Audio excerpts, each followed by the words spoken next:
the best of the week on Relevant Radio. Pope Leo XIV delivered a stirring message to all of the faithful: reject the voice of death and choose life, echoing the words of my hero, Pope St. John Paul II. Joining us live from the Chicago area is Morning Air regular contributor Mary Helen Fiorito to take a closer look at what both of these stories mean for our culture. Mary's an attorney, public speaker, and commentator on issues involving Catholic Church teachings, administration, and religious freedom.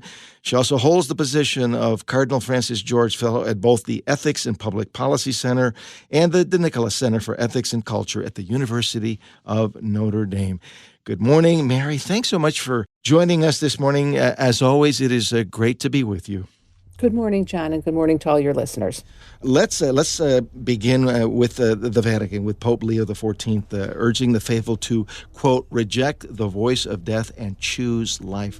How would you say that this fits in with the way that our new Holy Father has been leading the Church so far during this early pontificate? Well, oh my goodness, just with each passing day, I love our new Holy Father more and more. I'm not really sure if I've come to a conclusion in my own mind about how he's leading the Church, but certainly he is starting with truth and with the truth of our faiths, and is not a polemic person. He is just very kind of calmly and rationally and joyfully sharing that faith with others. You can just see the joy that people have when they're around him. His papal audiences are just like an explosion of happiness, and he's particularly attentive to young children and to babies and blessing them, and it has a lot of those same vibes that we had with the early St. John Paul II papacy.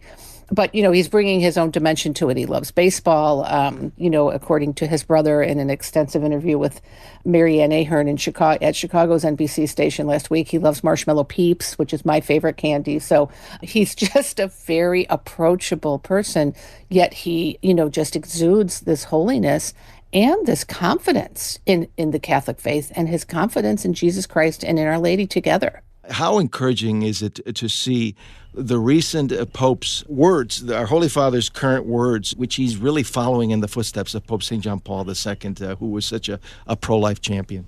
Pope Leo gave a beautiful homily, as you mentioned, last week on the Solemnity of the Assumption, where he talks about, in our day, we are to act like Mary, and when we act like Mary and do not flee, we make Jesus's yes our own. And he said that yes lives and resists death in the martyrs of our time and in the witness to faith and injustice. So he's calling us to this kind of, gentle way of saying yes to life. And in doing so, in following Mary's example, then we are not only following Christ, but we're leading others to Christ along with us, as Mary did. This entire episode of Morning Air is on the Relevant Radio app.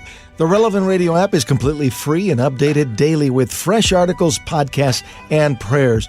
Don't delay. Download the app today, and thanks for listening.